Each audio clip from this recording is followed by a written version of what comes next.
Hey everybody, welcome to DadsDen of Pop Culture.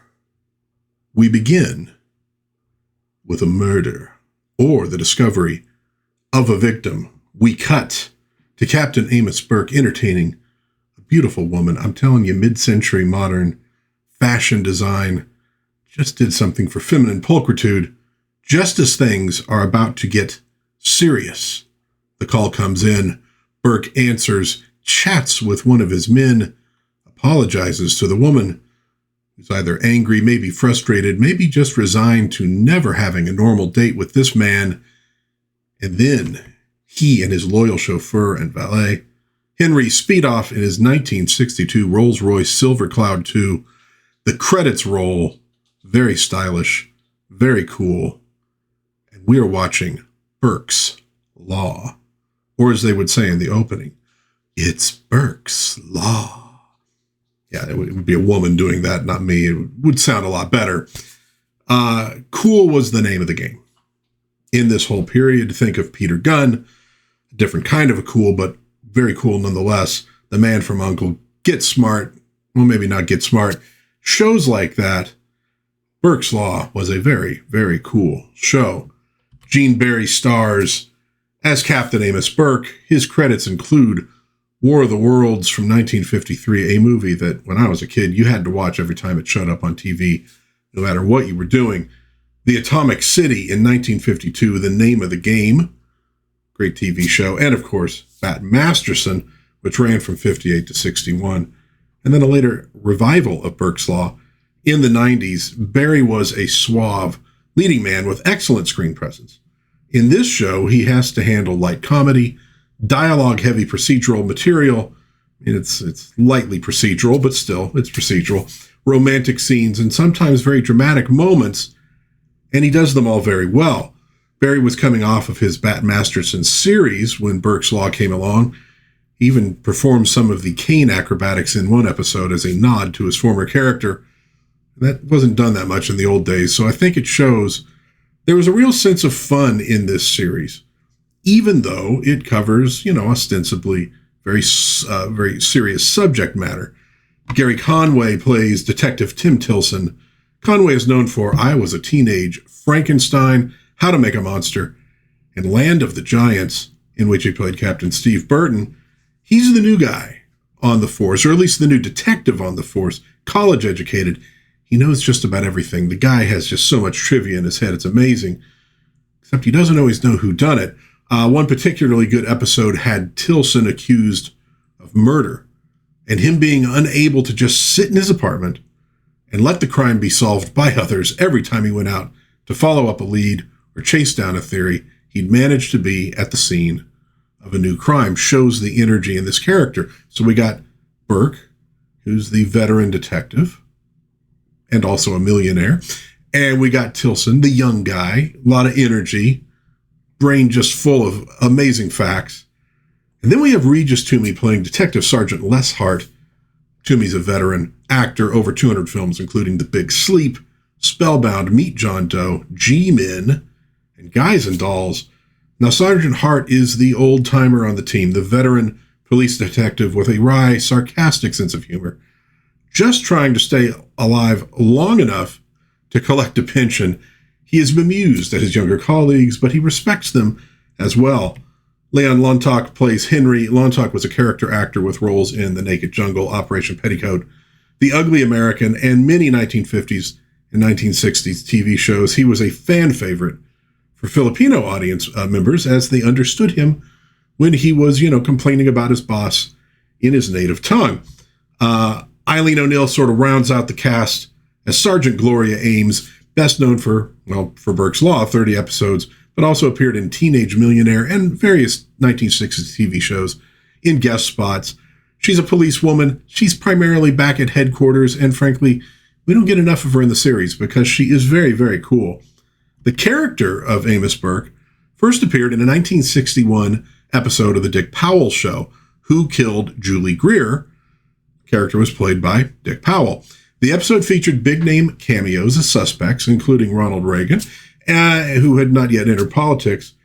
John Daimler, played the Sergeant Hart role, Leon Lontock was the only cast member from the Dick Powell episode to reprise his role as Henry in the regular series of Burke's Law.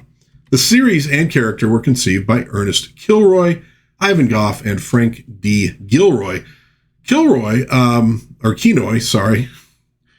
was here, but he wasn't there. Kenoy was a versatile writer and producer known for Golden Age anthology work like Playhouse 90, Studio One, The Defenders, and groundbreaking miniseries like Roots in 1977. He brought intelligence and social depth to his scripts. Ivan Goff, Australian-born screenwriter and producer famous for sharp crime dramas, co-wrote classics like White Heat in 1949 with James Cagney, and he co-created Mannix, frequent collaborator with Ben Roberts, and of course, he was a guy behind Charlie's Angels. Frank D. Gilroy was a Pulitzer Prize-winning playwright. For The Subject Was Roses, also got a Tony Award for that one. An accomplished screenwriter-director, did films like Desperate Characters, From Noon Till 3. He wrote for Golden Age TV and several notable films. Now, Burke's Law appeared on ABC, racking up 81 episodes in 3 seasons. The final season, which I will admit I have not watched, was essentially a different show entirely. It was renamed Amos Burke, Secret Agent. Now, in this one, Burke is, well, a secret agent, and the rest of the regular cast was basically gone. These changes were forced by ABC due to the success of The Man from U.N.C.L.E. and the James Bond films.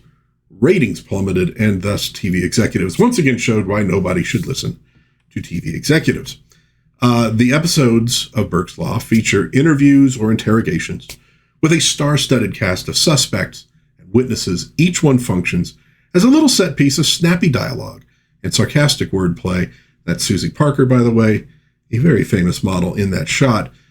The question party is often eccentric, sometimes dramatic, maybe even a little bit seductive, all perfect opportunities for actors to act, with few scenes wasted on anything mundane.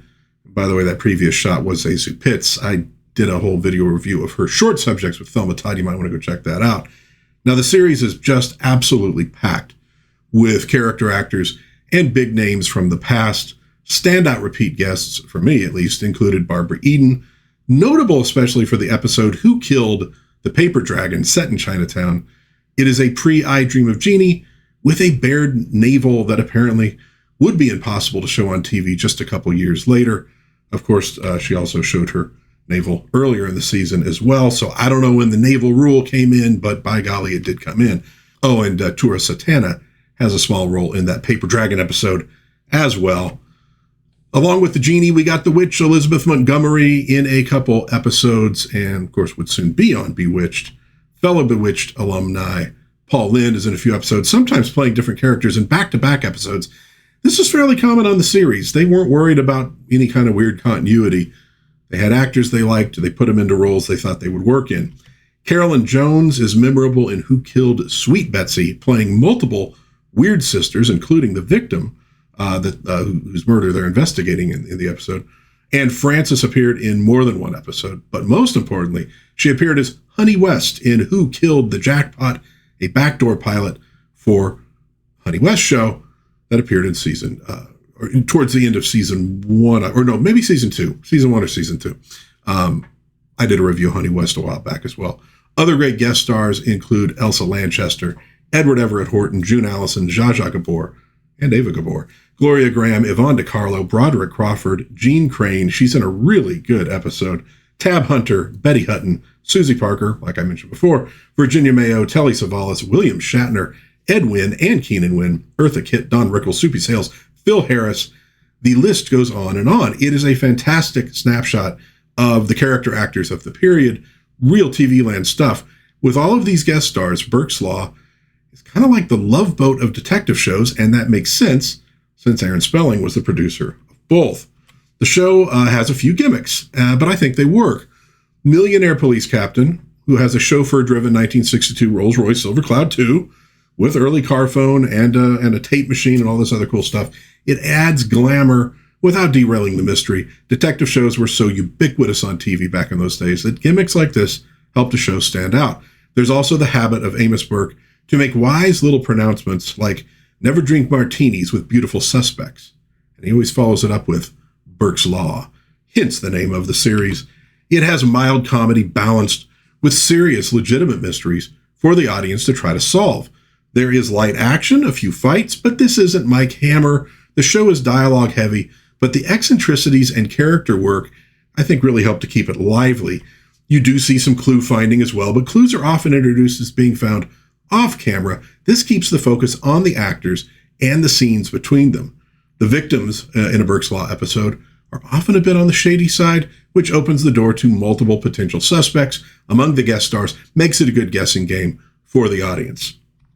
The closing formula, Amos figures out who done it, sometimes triggered by a chance word or a stroke of luck, but often by means of deduction. He makes the arrest and explains how and why the crime was committed.